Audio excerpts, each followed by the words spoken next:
Okay, think I am live now-ish. Let me just confirm by checking YouTube. Always a fun moment. Yes, I do seem to be live. Sweet. Okay, volume up. This all sounds good.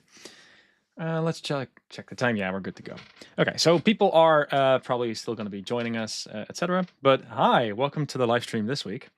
This week, we're actually going to play around with LLMs. And in particular, what I'm gonna go ahead and explore is we're gonna see at how good LLMs are at answering questions about scikit-learn. We're then gonna explore a technique that hopefully improves the answers you get from LLMs. And we're gonna see a whole bunch of reasons why being super proficient in scikit-learn, you still need to be a bit of a human for that, I think. But that's not to say that LLMs do something that is quite amazing. So one thing that I could do, I'm on a website over here, by the way, called Grok.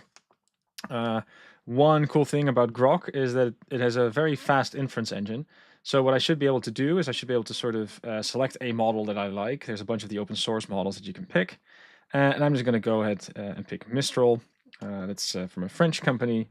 And let's ask a question about scikit-learn. So something like, what does the learn how to type? What does the strategy parameter do in the dummy classifier in scikit-learn? Question mark. And again, we're going to see in a bit. This thing is pretty quick.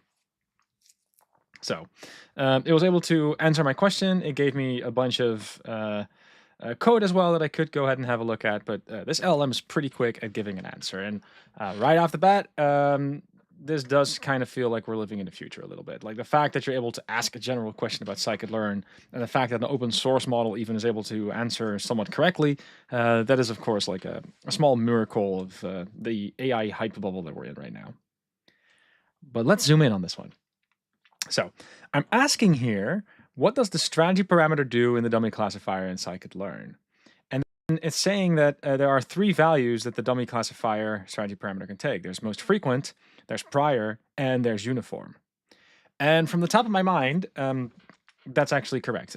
For those that don't perhaps know, the dummy classifier in scikit-learn is basically meant as a benchmarking tool.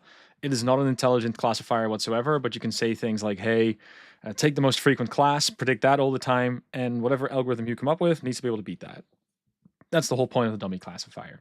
But there are, of course, different strategies and how you can find like a quote unquote dumb strategy. And this model is telling me that the most frequent, prior, and uniform, those are the strategies that are available. And to a large extent, it's actually not wrong. Because most frequent, prior, and uniform, those are actual parameters. It's just that if I go to the docs and actually check, then I count most frequent, prior, but there's also uniform, constant, and stratified. Like there's 5 settings that are possible here. And what Grok is doing here is it's saying, well, there's only 3. It is able to answer this question somewhat correctly. It is able to say what these 3 strategies do, but it is still a wrong answer if you think about it. So that's like that's not necessarily awesome. Like people, we are going to have lots of these systems in LLM land that help us program maybe, and it would not be great if it had a wrong understanding of what scikit-learn is able to do. And this is a relatively simple example, but you can imagine that we want to have systems maybe that actually get this stuff correct. So what do you do? Like, are you gonna go ahead and fine tune a whole LLM just to like completely understand scikit-learn stuff, or is there maybe an easier way? Someone is asking a great question, by the way. Like, is the answer true at one point in time, perhaps in an older version? Um, so if I think yes and no. But one thing, it is a good hypothesis. So someone in the crowd is asking, like, hey, could it be the case that this was true in the past? Like maybe in a somewhat more recent version of scikit-learn, we added this parameter. And if that's the case, it could also explain his behavior.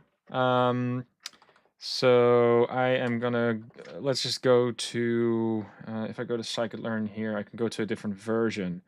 So let's go to like a pretty old version. 19. Yeah, this was definitely like a while ago. And if I go to the documentation here, to the API, I don't think we had good search back then, but then I do think we have the dummy submodule, and there's the classifier. And if I were to go here, 1, 2, 3, 4, 5. So I think actually you are somewhat. It does say new in version 0.17. Dummy classifier now supports prior fitting strategy. But prior was one of the things that it mentioned here. So it seems like the newest parameter is something that it was able to answer, but it just forgot about the other two. That's what seems to be happening here. So although GRMFE, very good comment, like that could explain a lot of this behavior, but that doesn't seem to be the case here. If I look at this over here, the old version of scikit-learn definitely also has these 5 answers, and the newest thing is something that is in this answer. So this is still an incomplete answer. That's the main observation. And although we can maybe do a bit of a deep dive and try to figure out like why we see this behavior, like, that's good. But another question we can try to answer is what can we do to remedy this?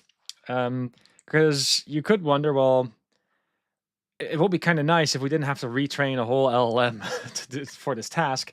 Maybe there is something else that we could do. So one thing that we could go ahead and do, right, is if I just copy the source, if I just go to the source, right, this is the dummy classifier right here. I mean, what I could do is I could just look at the docstring, sort of copy that, just bluntly.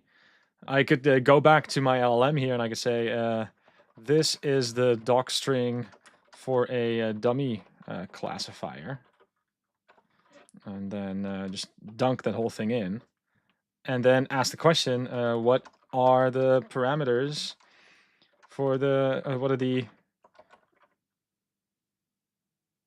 or just what does the strategy parameter do in this dummy classifier? Let's maybe just ask the same question. Now it actually, so I now added the whole docstring into the prompt, and now you see it actually does give the right answer. It's actually able to tell us sort of verbatim what the things are that we're interested in. And this is a somewhat general strategy that people like to call RAG, kind of. Like you can, what we might be able to do is we might be able to figure out like, hey, on the scikit-learn docs, these are just relative, relevant documents or relative bits of a document or relevant paragraphs or whatnot. And what we could maybe then do as a strategy is we could say, well, let's just, instead of asking the question, let's just dunk a whole lot of context and perhaps useful information into the prompt, into the question that we ask. And then maybe that's going to make it easier for the LLM that follows to give us the right answer. So instead of having a big LLM that's supposed to answer every single question correctly, what if we kind of do half of the work in the retrieval task instead? And can we then get an LLM to give us better answers? That's kind of the dream, the vibe, the thing, the experiment, so to say. Now, the interesting thing here, of course, right, that we kind of got to remember is that a lot of this depends on the type of questions that we're interested in answering. So the question that I was answering here is relatively factual and also relatively straightforward because it is just a fact. Like these are the inputs that are applicable. As we'll see in a bit, there are also questions that you can ask that have a little bit more of an opinion in them. Things like, what is the best way to train test split? Is it 30% test size or maybe 50? And you have a lot of these questions in the it depends category. And part of the thing that we're also interested in discovering here is even if we have a RAG system, how good can we get an LLM to answer the what if questions? And it's kind of an open question still, but this was kind of part of the exercise. Feel free to ask questions now if there are any, by the way. Like this is just merely a demo introduction, but this will be an excellent point in time if there are questions about like the problem that we're trying to address. Because what I'm going to do now is just quickly show you this blog post that a colleague of mine wrote, because he did a little bit of research, and he actually built a RAG system from scratch just to see how pragmatic it might be to be able to properly query the scikit-learn documentation.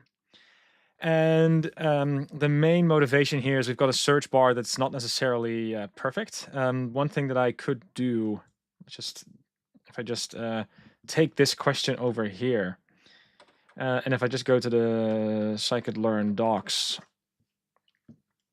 right? If I just take that question literally, and if I were to dunk that into scikit-learn, like a long question like this doesn't really work well inside of a search bar, and that has to do with all sorts of historical reasons. The way that this works is it is really trying to look for documents that sort of have a lot of these words in it, and a long question like this, that's not really how a search bar works these days. If I wanted to maybe get the right answer, I would kind of have to do search engineering, I guess is a term you could use here. Like, okay, strategy parameter, dummy classifier, something like that, right? And even that doesn't really work well. Okay, then what if I just remove strategy in quotes? Because sometimes that means a thing. Okay, it still can't find anything. Strategy dummy classifier. Okay, it's having a bad time. In this particular case, it really helps if you understand you have to go to the API docs. But as you can imagine, folks internally were sort of wondering, like, can we do something to improve this search? Can we get something that's a little bit more question answery? So that's kind of like the perspective that folks were sort of coming from. So I'm going to explain the setup just quite quickly. And there's a big, like everything I'm showing here has a big Python repository that you can go ahead and look at. You can really just copy the whole thing locally. But I also want to make sure we understand at a high level what we're doing. And then we're going to also talk about some of the downsides of doing search this way, which I thought was an interesting perspective we're going to get to. But yeah, if you just don't do anything with RAG, let's say you're just doing something with an LLM, really the way it works is you come up with some sort of question, text goes in, you give that to Mistral or whatever open source or closed source model you like, and then text kind of comes out. This is not, yeah, so let me, I'll share the link in a bit. It's also in this blog post, by the way. But let me actually share the blog post. That's actually a good comment. I am now sharing the blog post in the chat.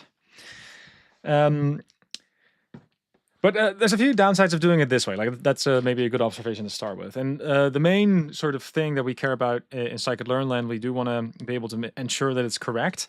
So it would be nice if we can also check the source. Like if an answer is being given, it would be really cool if we could also link back to the original documentation so you as a human can actually verify. And that's something that we might get lucky and we might actually get a URL attached at the bottom, and we could maybe adapt our prompts to ask the LLM to give us a URL. But it's never going to be able to guarantee us what the URL actually was. So instead of this, we're going to do what I just mentioned. We're going to say, hey, there's a question I would like to answer. Then we have some sort of information retrieval system, some sort of way that allows us to take subsets of the scikit-learn documentation that feel relevant. And then we're going to basically inject that as extra context and basically make the question bigger that we're going to give to the LLM. Note that this does come with a very, very cool side effect, which is that when we retrieve the documents here, we actually remember the URLs of those documents. So that means that at the end of the answer that the LLM gives over here, we can actually pass some URLs that you're able to check for yourself. And that is actually kind of a big feature in this one. It's not just the fact that we might get better answers here. That's what's interesting about this retrieval system. The interesting thing here is that we also maintain the link to the real world, and we can always refer back to that. Like that's a feature of this system. I do think that just that alone would also make a lot of these RAG systems a whole lot more convenient because you can actually check. And you might also be able to integrate it with some sort of a labeling system. You might at some point also be able to say, hey, this answer was good or bad. And the reason that you're able to sort of say that is because you can link and actually check with the ground truth. So people sometimes think that RAG is really only about getting better answers back from your LLM. And to some extent, you could argue that's true. But I would really argue here that the link to the real world, maybe that's the bigger feature of the two here.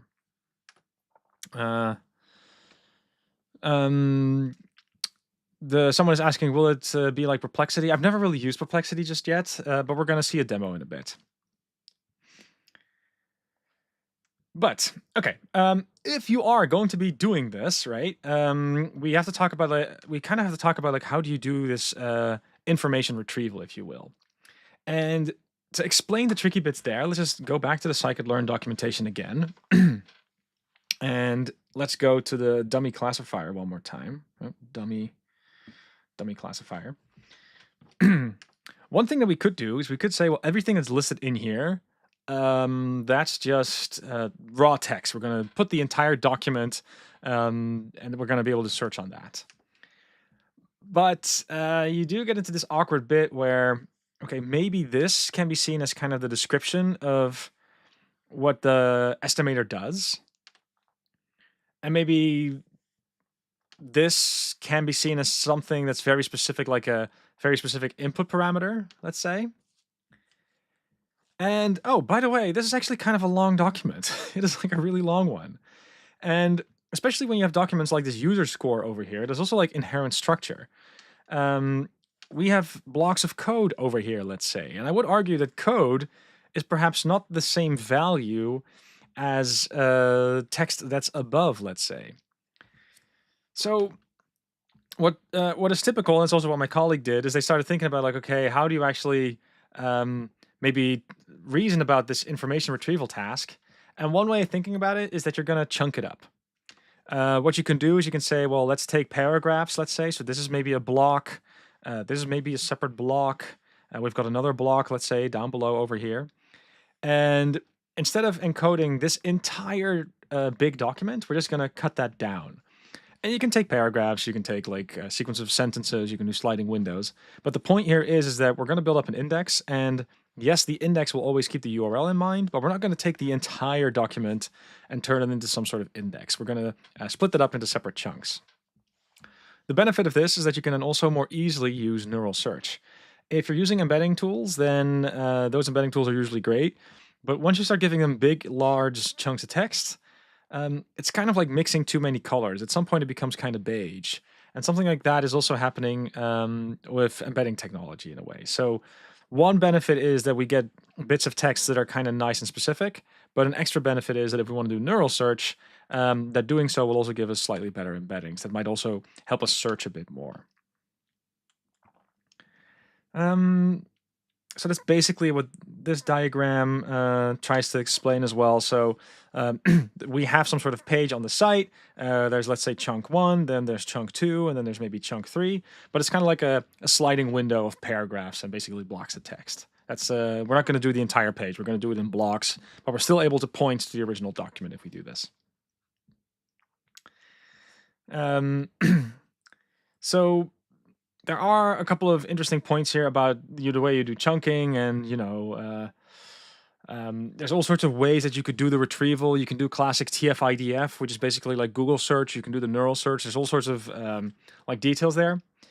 But I think at this point, what might be the most interesting thing is if I just show you the repository, just so that you get an impression of the work that was done here.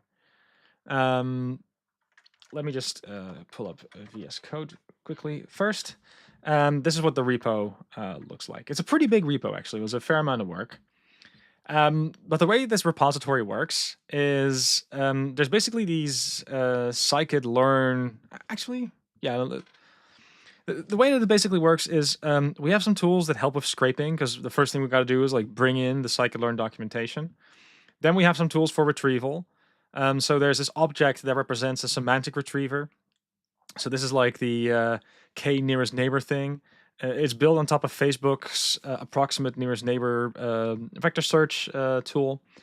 But there's of course also things like lexical search, like BM25, which is kind of like the TF-IDF trick that works very much more on a token level, so to say.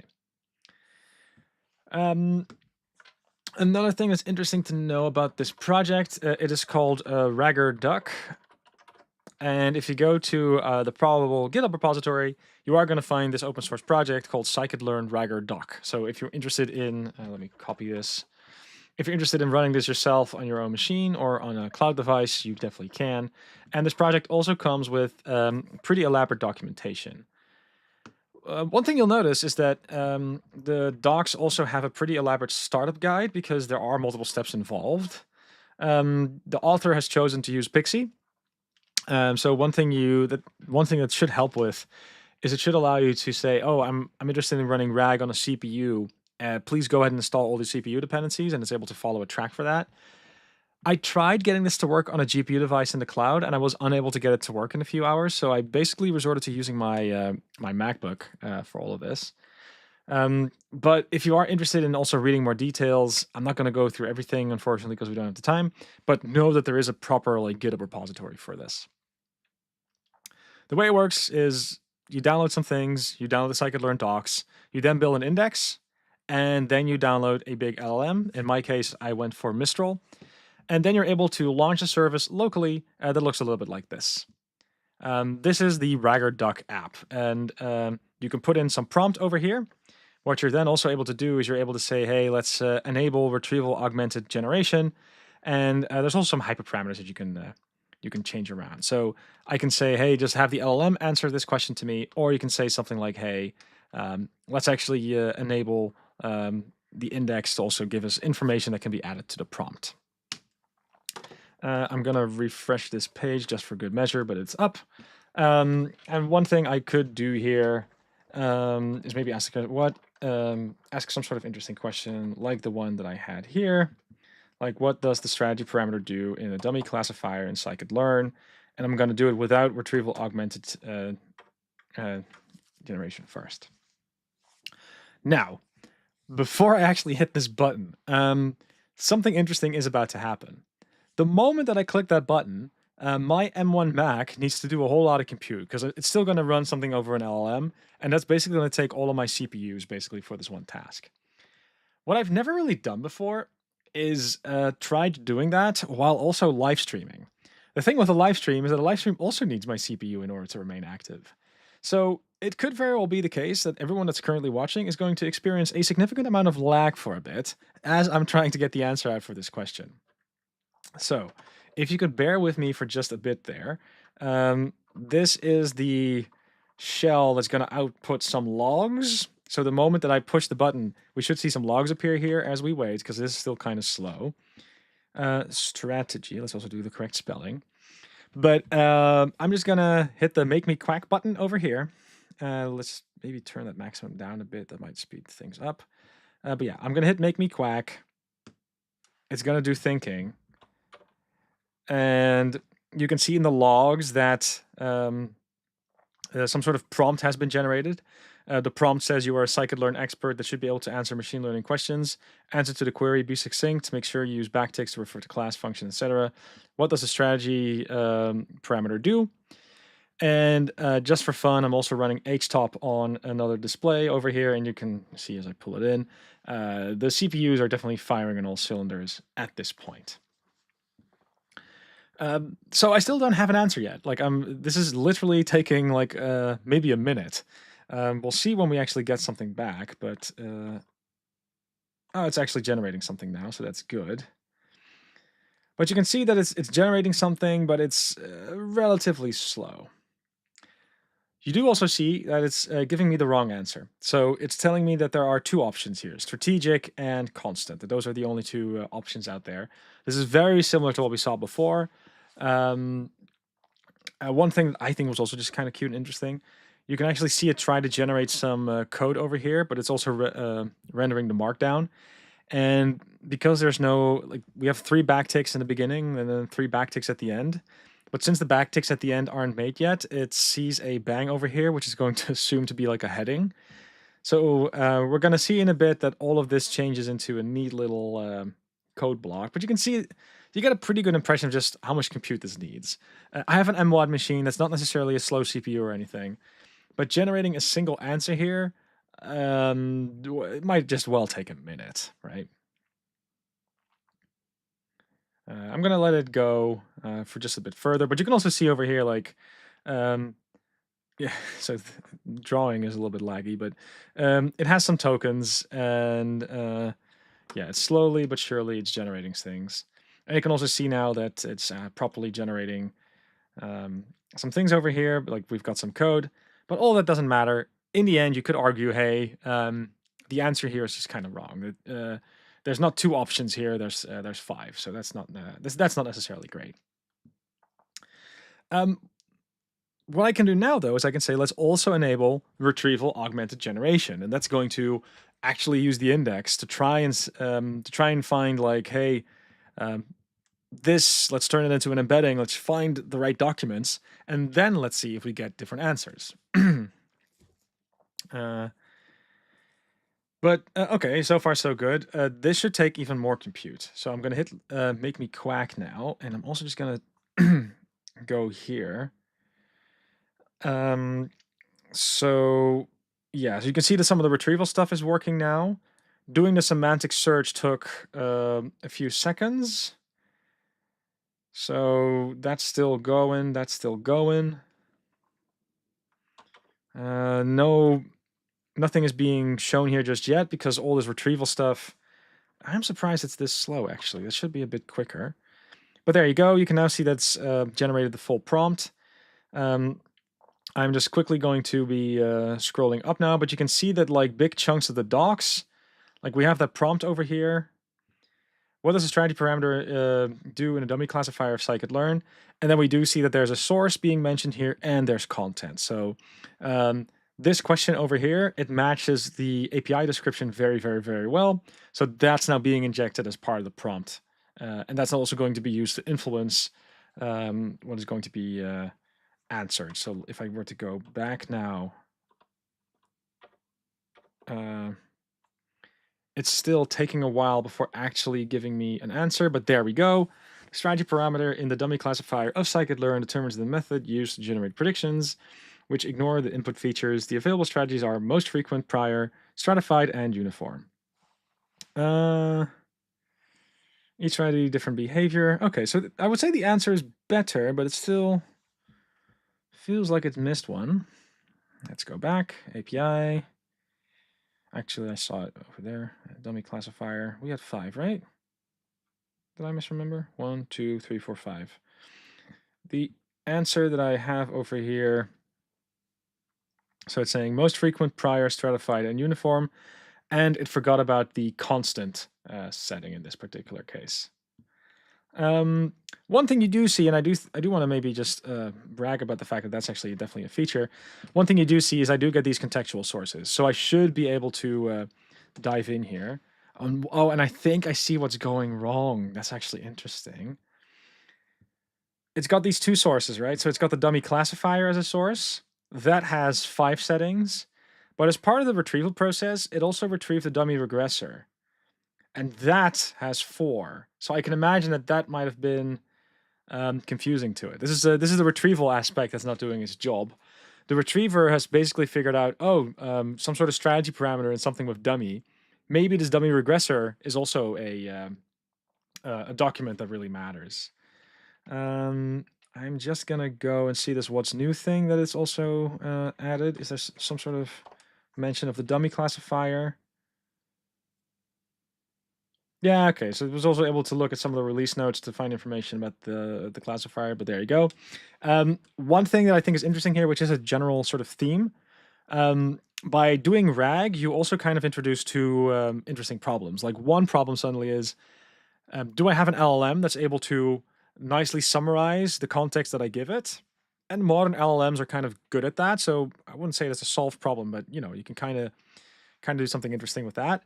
But then the other problem is the stuff that I inject, the stuff that I actually get back, and the stuff that I retrieve, is that actually going to be relevant for this question? Because if it isn't, and I'm injecting the wrong document, then the answer might still be wrong nonetheless. So, in a nutshell, what I will say at this point in time, this is like high over, hello world, kind of how RAG works. And it's cool that we're able to sort of do these demos, and sometimes the questions are answered the right way, sometimes they're not. But the big observation I do want to make, just in terms of doing this practically, and it's also something that the blog post that I mentioned earlier, that it kind of ends with. Like, if you wanted to do this for real, the next step would obviously be doing something with metrics and evaluation and then labels. Because right now we are not doing anything with metrics or labels, and it would be kind of nice if we can maybe compare retrieval methods and get scores out. We're not doing anything with that at the moment. If you wanted to do this for real, you should go down that route, and that would definitely be a lot of work. But maybe the most pragmatic shortcoming is that we did a little bit of analysis, or like my colleague did, um, the average cost of a request with RAG, like just in terms of compute, is 0.0 like 0.03 cents. So it's not a lot of money, you could say, per request. But if you assume that there are 1 million users checking the docs every month, and let's assume that each user starts making 10 requests a month, then the bill would still be around $3,000 a month if you add RAG on the scikit-learn docs. So besides the fact that it might not be accurate answers, you are also dealing with the fact that suddenly this becomes an expensive hobby. You might, depending on where you get your compute from, it might also be as high as 5,000. So to be very clear, we're probably not going to see RAG on the scikit-learn docs hosted by the scikit-learn website anytime soon. But what I thought would be interesting was just first show you this demo, just so you can kind of get a feel for it. This would also be a great time to maybe ask questions, because the stuff I want to do now is I actually prepared some questions and answers. And what I would like to do after this, I would like to show you some of the screenshots of the questions and then answers, in an attempt to also kind of get an appreciation of what these RAG systems might be good for and when they start falling short. Because I do think that the scikit-learn docs are kind of special in the sense that it is a very well-maintained document. We have someone on payroll to do the scikit-learn docs. But even if you have a high-quality data set, it's not necessarily the case that the high-quality data set is structured in a way that makes it easy to ask questions to. But before exploring that with the keynote, any questions about everything that I've shown you so far? I'm hoping... I'm going over some stuff relatively quickly, but I'm hoping that this is relatively clear what I'm doing here. I guess there's no questions coming in just yet.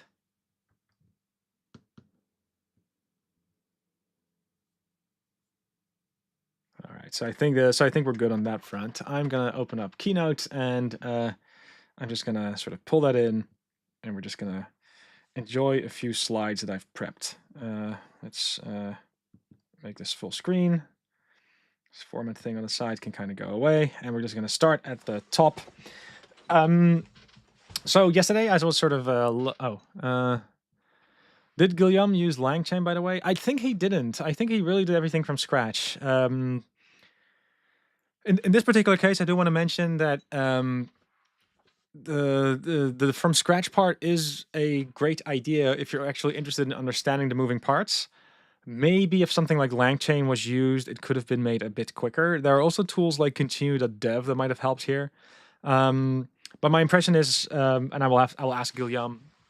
My impression is that he was also very eager just to learn this by bootstrapping, and I do think it's been a pretty fruitful exercise nonetheless. But tools like LangChain might make this easier. That's definitely true. But anyway, so yesterday when I did not use the RAG, but I just used the LLM and I asked for like, hey, what are the values of the strategy parameter? Then I just got two like options back instead of 5. So same thing as what happened today. Not the biggest surprise. It made a bunch of mistakes. If I were to then turn on this retrieval augmented generation, then I, at least yesterday, actually got the right answer. It was able to say most frequent, prior, stratified, uniform, and constant. So I was actually a little bit surprised that it got it wrong just before. It could be that if I were to go back, if I were to go back to Chrome here, like what's the actual question I'm asking? What does the strategy parameter do? Right, actually, let's actually try that. So in this case, I'm actually asking a more directed question, and that's a theme, by the way. So here I'm directly asking like, hey, what are the values of the strategy parameter? And that is something that you can literally look up. And also the way that I'm asking that question, I'm really asking it to just give me a list, and that's it. By asking it, hey, what does that thing do? It kind of feels like the possible values are a little bit more of a side effect of what I'm interested in. And if I were to, let me just get the literal, what are the values? What are the values of the strategy parameter in the dummy classifier? All right, so this is a parameter. So I'm gonna my CPU is going to spin and huff and puff in a bit in the background. But I also hope that for an impression of what RAG can do, this also makes a bit of sense. You really have to think about, like, with a search term in Google, like, how do I have the right search terms? Part of asking the right question is also the art of getting a RAG system to work properly.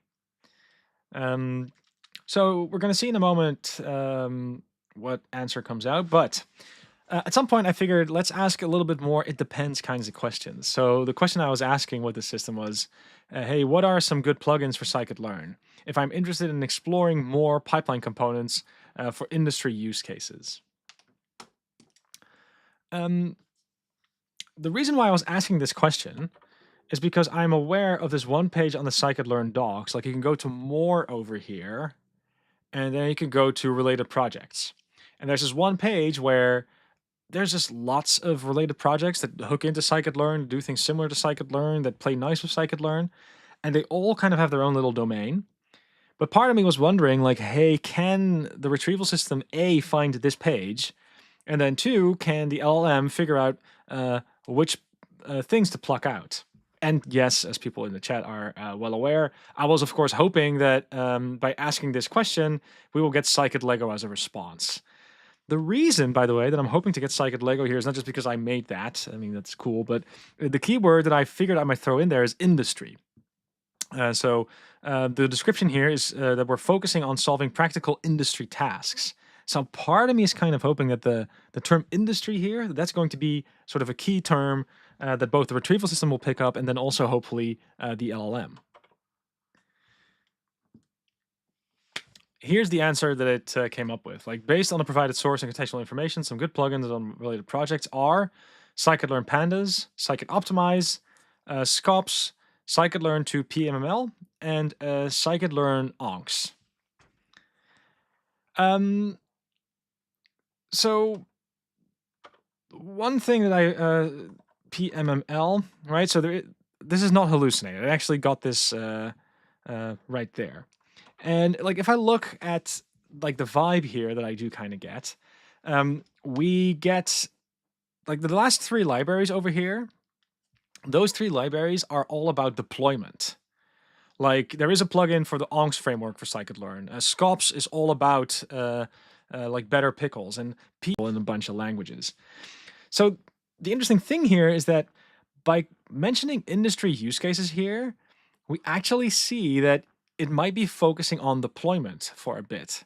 And that might actually be a reason that even though the word industry literally appears in the document, that it might still omit that, because maybe what industry needs is getting scikit-learn to production. It kind of feels like that assumption is being made on our behalf here.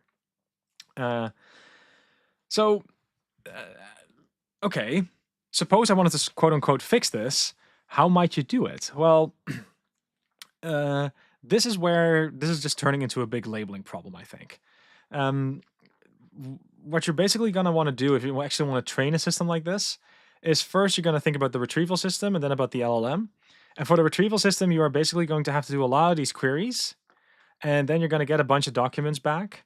And for every query document pair, you are basically just turning that into a binary classification problem. So this is either it was a good match or it was a bad one.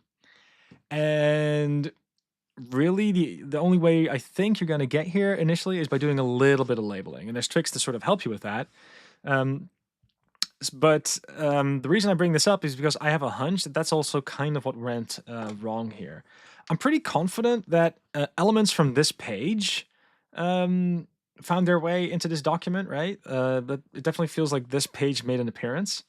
But it is it's still kind of unclear to me why this block over here was omitted. I can actually imagine that if you look at this entire block, right? If we assume that this was a block to start with, then just this word industry, does that compensate for terms like additional estimators, model visualization, and like the term Lego? Part of me can't imagine that the term Lego here really pushes the embedding in a separate direction because it's about toys, maybe, right? But right now I'm not logging any of this. If I really wanted to do this for realsies, like, this would be a theme that I would have to explore. Like, I'd have to double check if the retrieval bit is actually functioning the way I would expect. Another theme with all of this is also you could wonder if this is a question that people actually ask. Like, do people go to the scikit-learn docs to get advice on stuff that isn't scikit-learn?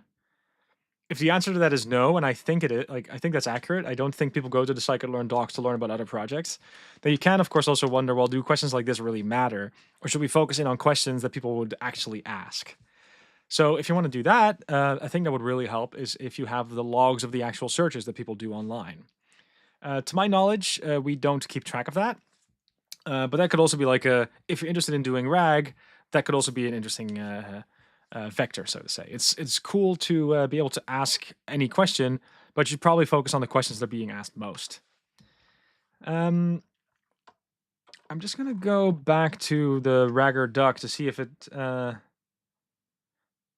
1, 2, 3, 4, 5. There we go. So by asking this specific question, like what are the values of the strategy parameter, I can now see that I actually do get the correct answer out. But notice how interesting this is, right? So in this particular case, if you ask the question in the slightly different way, I think the retrieval part still works just fine, but then the LLM bit is focusing on the wrong thing, or at least it's omitting a detail that's important to answering the question correctly. So that will be a point in time where you might have to do some fine tuning on the LLM. Not necessarily super duper fun, but it's something you could theoretically do if you care about the accuracy. You can also do a little bit of prompt engineering, maybe to like remind the LLM to take the question literally and to be succinct and more specific. But I hope people can appreciate it's always this sort of problem on two legs. Like one leg is the retrieval bit, and the other bit is the does the LLM summarize it the right way bit. In practice, what I heard most people do is instead of fine tuning an LLM, the first thing they do is they just try a whole bunch of LLMs and just try to figure out which LLM works best and then stick with that for a bit. But if you want to run your own model, the fine tuning can actually kind of help. I'm rambling a bit here, but the only way to really discuss this topic is to also talk about vibes. So I hope that this is still kind of contextual and useful to people. There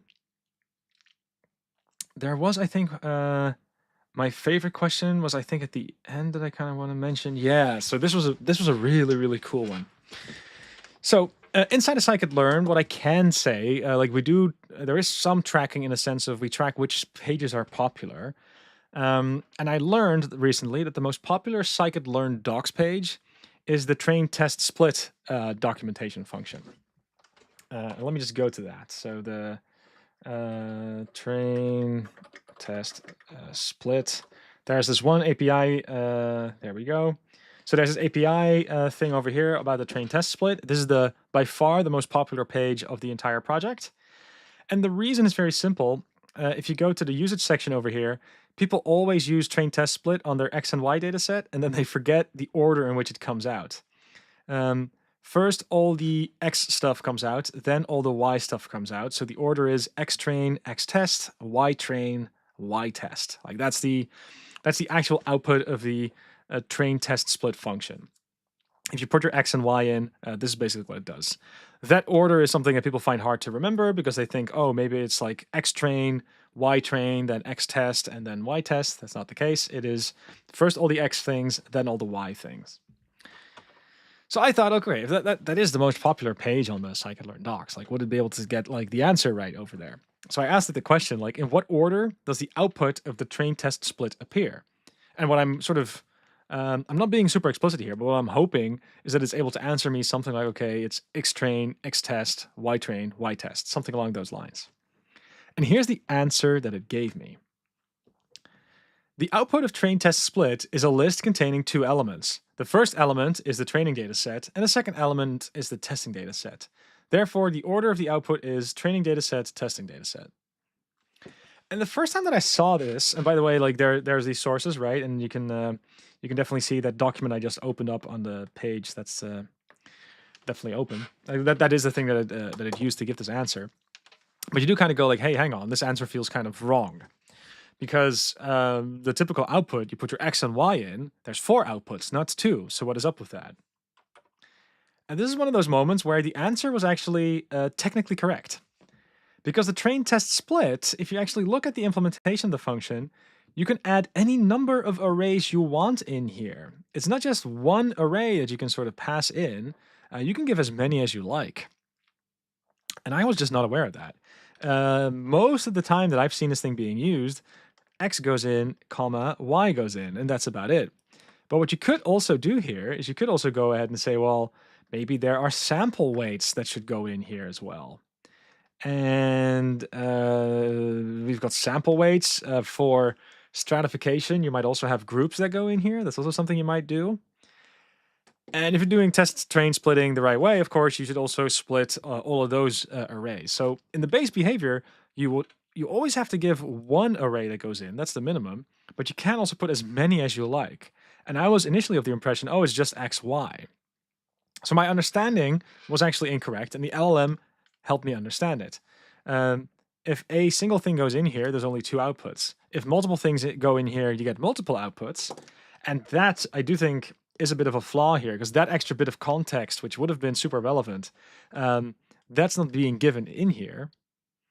But the cool thing about the way that this RAG app is designed, at least, is that if you see an answer here that feels very counterintuitive, or if you see an answer when you run the code and it seems wrong, you at least get the source. So you can still check manually what was correct. But one thing I did think was kind of cute is that even though I think the RAG system as is isn't that great, I was still able to learn from it. And that I do think is at least moderately interesting. Sometimes when you get an unexpected answer out of this system, that's the point in time when you should really start paying attention, because that's also a moment where you're possibly able to learn. And I thought that was also just kind of cute. I also figured like it might be fun to try and see if I can what might happen if I ask it a question for which no good answer exists. So I was actually kind of thinking, like, can I get the LLM to kind of hallucinate, if that's possible, so to say? Turns out it is. So years ago, there was a data set inside of scikit-learn called the Load Boston dataset, and it's a data set that carries a little bit of controversy. In short, this was a data set about houses in Boston, and you could predict the house price. But the controversy wasn't so much about that part of the task, it was more what data was being used to make that prediction. In short, there was one column in particular there, which was the B column, and it used some derived term from skin color that you were then supposed to use to predict the house price. And I don't know about you, but using skin color to predict the house price sounds like a super duper bad idea. And that is also why, this was years ago, it was decided that Load Boston should really just go out of scikit-learn. It was deemed like you can use it to teach machine learning and fairness and stuff, but to do hello world, let's do machine learning, fit predict, and let you skin color, like that's a bad idea. We should just not do that. So, I was happy to see it be removed. But part of me was wondering, like, hey, what would happen if I ask the RAG system about the Load Boston dataset? If I were to ask it kind of a cheeky question along the lines of, hey, I want to model this data set, like how should I do it? What would happen? And I only made the screenshot of the top bit, unfortunately. I think it would have been better if I also made a screenshot of the... Actually, let's ask the question, because I'm actually kind of curious of the sources. So I'm going to throw that in here. And let's make sure I do it correct. What is the best way to model? So what is the best way to model the load_Boston data set in scikit-learn? Right. So I'm running that just to get the sources out. But the answer that it gave me, it said the Load Boston dataset in scikit-learn is a regression problem where the goal is to predict the median value of an owner-occupied home in thousands of dollars based on several features. A common and effective way to model this is to use using scikit-learn is to employ a regression algorithm such as linear regression. Here's how to do it. So notice in this particular case that I'm not doing anything with RAG just yet. Like I've turned RAG off in this particular case. And that means that what I'm getting back here is purely from the LLM's own memory, so to say. This is all the thousands of pages on the internet that it's found and trained on. That's what determines this output. And it also makes a bit of sense, because the Load Boston dataset is not in scikit-learn anymore. But we've had like a small decade of blog posts and Stack Overflow questions that all use Load Boston. So it makes sense to me that it would generate something like this. If this is a data set that was removed at some point in time, so if we were to check the current scikit-learn docs, we shouldn't be able to find it. But if we don't do any RAG whatsoever, the LLM is still able to sort of use its own memory to answer this question. And that's indeed what's kind of happening here. Now, I think the answer has a couple of interesting flaws in it as well. Like, I get that linear regression is a thing you could mention, probably because a lot of linear regression tutorials are common, and probably because people want to have an explanation of the simplest model out there. That's what generates a lot of this code. It's just that I think in general, probably using ridge is better because it's basically the same as a linear regression, but you get a regularization term. Another thing, as far as how should you model this, this data set is pretty tiny. I think it's only 400 rows or something.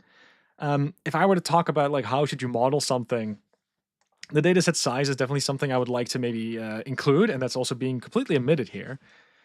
And again, the reason why all that's happening is because this is basically a Hello World tutorial that is memorized. And this is also like a theme of RAG. Suppose that no documents got matched, the LLM will still try to figure out a response, and there is a risk that the LLM will respond by just hallucinating something on the spot or by remembering something that it shouldn't. So I thought that was also kind of like an interesting observation. Then yesterday, when I tried this but with RAG enabled, I got a slightly different answer. And this here just started hallucinating. So to model the load Boston dataset inside a scikit-learn, you can use the fetch California housing function with the load Boston dataset name as an argument. This is just completely hallucinated. So inside of the datasets API, I believe there is a fetch California housing function. We can confirm that actually. So let's just go to the actual scikit-learn docs. I'm going to check the results there in a bit, but so some housing, if real world data set, yeah. So there's the command F, California, yeah, the fetch California housing. There you go. It says data home, download if missing. There's a bunch of settings, but the setting I got here, dataset name equals load Boston, that is just completely hallucinated. What I do think is interesting, though, is load Boston is about housing, and fetch California housing is about housing as well. And I don't know exactly where that came from. It could be the LLM, but I do think it's interesting that this answer I got yesterday does seem to have some sort of association between these two data sets, and it's probably related to the fact that they're a similar task. I'm just going to go to my Ragger Duck over here because I gave the same prompt here. And it's okay. It's given me the same wrong answer, but the thing I can check now, at least, is I can check what the contextual sources were.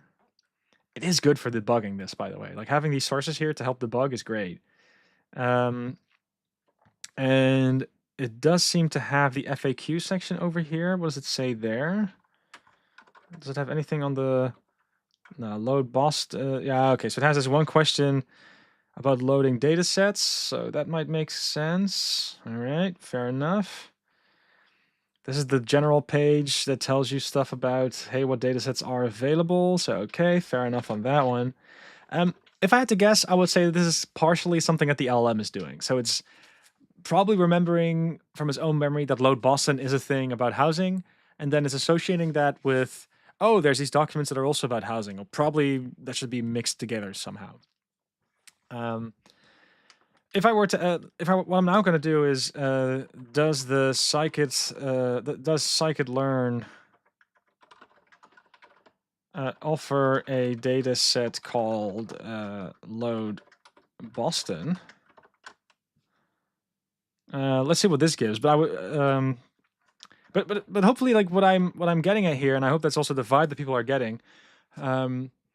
Getting to a demo with RAG is super duper easy. But once you start diving just a little bit deeper and once you start going a little bit towards the edge cases, I have found that a bunch of this stuff does tend to crumble. RAG, in my mind, works very, very well when the answer that you're looking for is literally on a page somewhere, and the only thing that needs to happen is that page needs to be dragged to the prompt, and then the LLM needs to be able to sort of repeat that verbatim, and for stuff like that, it tends to work pretty well.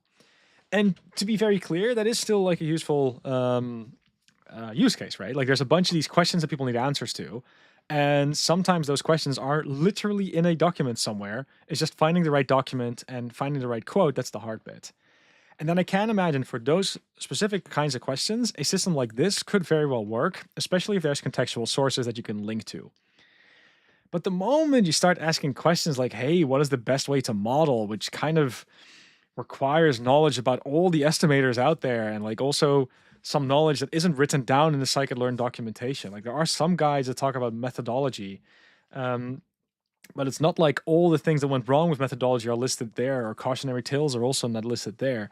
So um, then suddenly it's a little bit less like the knowledge you need is sometimes not available via the retrieval, and that's also where some of this stuff starts to break down. And also questions like, "Hey, is this thing inside of the scikit-learn docs? Yes, no." That is also kind of a hard question to really, really get right. Um, so in this case, it's literally saying scikit-learn offers a dataset called Load Boston. You can find it in a list of toy and real-world datasets provided by scikit-learn, as it's shown in the first source provided. So when I go here and I search for Load Boston, it is just hallucinating here, probably because Load Boston used to be the most popular dataset inside of scikit-learn. So yeah, all of this stuff is just vibe checks, but I do hope that if people find this interesting, they do feel free to check out this repository, because I've noticed that we're almost at time. But yeah, we do have this repository called Ragger Duck. So if you're interested in running this locally, you totally can. And there's like a bunch of edge cases. If people are interested also in more details, the blog post here does a bang up job of explaining what was up here. I am probably going to interview Guillaume about this system in an upcoming podcast, because I do think it's just kind of an interesting topic, and my exploration has been done independently of all the stuff that he did, so it's also kind of interesting to see where our opinions kind of differ. So if I hope that sounds interesting, I'm definitely going to do that. People are asking questions like, "Hey, have you tried RagDuck with LLMs other than Mistral?" I haven't. But one thing that I am considering doing, like I don't know what I'm going to do for the live stream next week just yet. I still have to explore that. But I might be interested in exploring not RAG, let's say, but I might be interested in exploring just neural search. The whole idea here being, hey, if I were to compare text search versus neural search, are there kinds of queries where maybe the neural search is a little bit better? And that should also be a whole lot cheaper than RAG. The whole point, the whole thing that makes RAG super duper expensive isn't so much the retrieval of documents bit. It is really the LLM that needs to sort of regurgitate the context and then give an answer. Like that's the really big compute bit. So part of me is definitely interested in maybe doing this like search exercise on the scikit-learn docs, but by using maybe some more modern embeddings. And it would also maybe give me an opportunity to explore SQLite Vec some more. If you've been paying attention to the podcast with Alex Garcia went live yesterday, the chief maintainer of SQLite Vec, and the project is going places. So I think it might be good to revisit that tool for a little bit of neural search as well. Because part of me does think the way that the way that search here does work is you do need the literal right search term in order to get the right document out, which also means that you need to know the jargon a bit. And there are also these moments where I was asking about, hey, if I only have a few labels, what are good estimators to go for? And then it would just reply to me like standard classifiers that are pretty good.